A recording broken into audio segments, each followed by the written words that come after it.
SSC 26 ব্যাচের শিক্ষার্থীরা, আশা করি তোমরা সবাই অনেক ভালো আছো এবং আমি এ বিষয়ে আশাবাদী যে তোমাদের যে গত 5টা পরীক্ষা হয়েছে সবারই এই 5টা পরীক্ষা খুবই ভালোভাবে তোমরা দিতে পেরেছো, আমি আশাই করছি।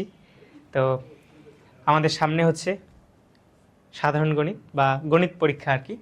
তো এই গণিত পরীক্ষার যেটা মার্কস ডিস্ট্রিবিউশন সেটা হচ্ছে আমি এখানে লিখলাম আর কি। তো এমসিকিউ, সিকিউ এবং শর্ট কোশ্চেন বা এসকিউ, তো এখানকার মার্কস ডিস্ট্রিবিউশনটা এখানে এইভাবে। এখন একটা জিনিস খেয়াল করো, আমার এমসিকিউতে 30 নম্বর, তাই না? আর শর্ট কোশ্চেনে 20 নম্বর। তো এই সবগুলো এমসিকিউ ও এসকিউ এর ক্ষেত্রে যে টপিকগুলো কভার করবে সেগুলো কিন্তু সিকিউ এর মধ্যেই আছে। তো সিকিউ এর আবার দেখো 4টা ভাগ, তাই না? আমাদের এই প্রত্যেকটা ভাগ থেকে একটা করে ন্যূনতম এবং সর্বমোট আমাদের 5টা করতে হবে, তার মানে আমাদের যে কোনো একটা পার্ট থেকে 5টা করতে হবে। তো যেহেতু আমাদের সময় খুব কম, তো এই কম সময়ের মধ্যে আমরা যেভাবেই এ প্লাস, তো অবশ্যই 90+ যেন আপ রাখতে পারি, সেজন্য আমাদের টার্গেট হবে যেটা সবচেয়ে সহজ চ্যাপ্টার সেটা আমাদেরকে একদম আত্মস্থ করতে হবে।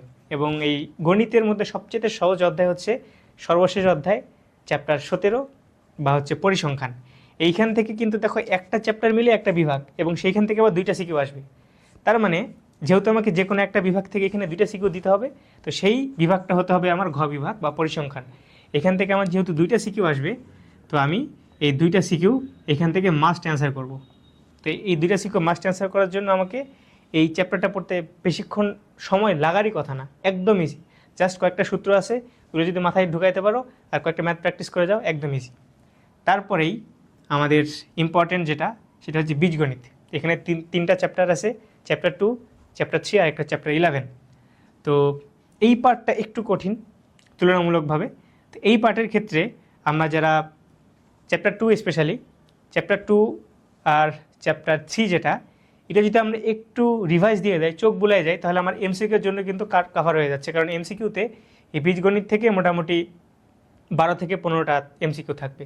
তো এই বীজগণিতের 2, 3 আর চ্যাপ্টার 11 এই 3টা বাদ দেওয়া যাবে না, আমাদের একটু ফর্মুলাগুলো দেখে যাইতে হবে এবং উদাহরণের যে হালকা পাতলা কয়েকটা ম্যাথ আছে ওইগুলো দেখে যেতে হবে। অনুশীলনীর যদি আমরা অ্যান্সার না করতে চাই, জাস্ট এক্সট্রা সিকিউ অ্যান্সার করব, তাহলে জাস্ট অনুশীলনীর কঠিনগুলো বাদ দিয়ে যেগুলো একদম বেসিক ওইগুলো আমরা টার্গেট করে দেখে যাব। জ্যামিতির ক্ষেত্রে এইখান থেকেও আমার 10 থেকে 12টা এমসিকিউ থাকবে, ঠিক আছে? তো জ্যামিতিতে চ্যাপ্টার 8 যেটা বৃত্ত, এই চ্যাপ্টার 8 থেকে সম্পাদ্যগুলো আমরা মাস্ট দেখে যাব, কারণ এখান থেকে একটা সিকিউ থাকবেই। এই এই পার্ট থেকে যে 2টা সিকিউ থাকবে তার মধ্যে ওই সম্পাদ্য রিলেটেড একটা সিকিউ থাকবেই, কমন পাওয়াই।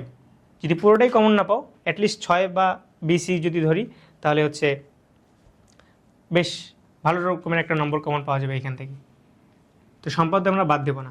এবং ত্রিকোণমিতি ও পরিমিতি, যারা আগেই একদমই ত্রিকোণমিতি পড়ো নাই, ত্রিকোণমিতি জাস্ট বেসিক যে ফর্মুলাগুলো, সাইনের সাথে ত্রিকোণমিতি অনুপাতের যে সম্পর্কগুলো আর কি, সেগুলো দেখবা। আর পরিমিতি চ্যাপ্টারটা, এখানে ক্যালকুলেশনের বিষয় আছে, ফর্মুলাগুলো দেখে যাবা, ঠিক আছে? তো এই সিকিউ এর এই পার্টগুলো ধরে তুমি যদি একটা মোটামুটি প্রিপারেশন নিয়ে যাও, তাহলে আশা করা যায় তোমার শর্ট কোশ্চেন, এখানে যে 10টা কোশ্চেন অ্যান্সার করতে হবে 15টা থেকে, ও যে এমসিকিউ এর 30টা এমসিকিউ থাকবে, এগুলো আমার খুব ভালো মতো কভার হয়ে যাবে। তো এবং পরীক্ষার হলে সবার আগে যেটা মাথায় রাখবা, যেটা সহজ প্রশ্ন সেটা আগে অ্যান্সার করবা, ঠিক আছে? আর এমসিকিউ এর ক্ষেত্রে তাড়াহুড়ো করা যাবে না। আমি একটা এমসিকিউ শুরু করলাম, আমি এটা পারতেছি না, একবারই যদি না পারি ওকে স্কিপ, তারপরে সেকেন্ডটায় আসো, ওইটাও পারতেছি না, 3টা, এভাবে ঘাবড়ানো যাবে না।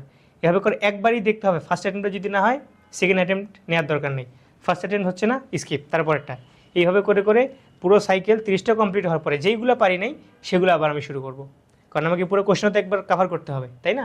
তো এইগুলো মোটামুটি আমাদের সাজেশনস খুব স্বল্প সময়ের জন্য। তো তোমাদের জন্য শুভকামনা থাকলো, তোমাদের গণিত পরীক্ষা আশা করি ইনশাআল্লাহ খুবই ভালো হবে।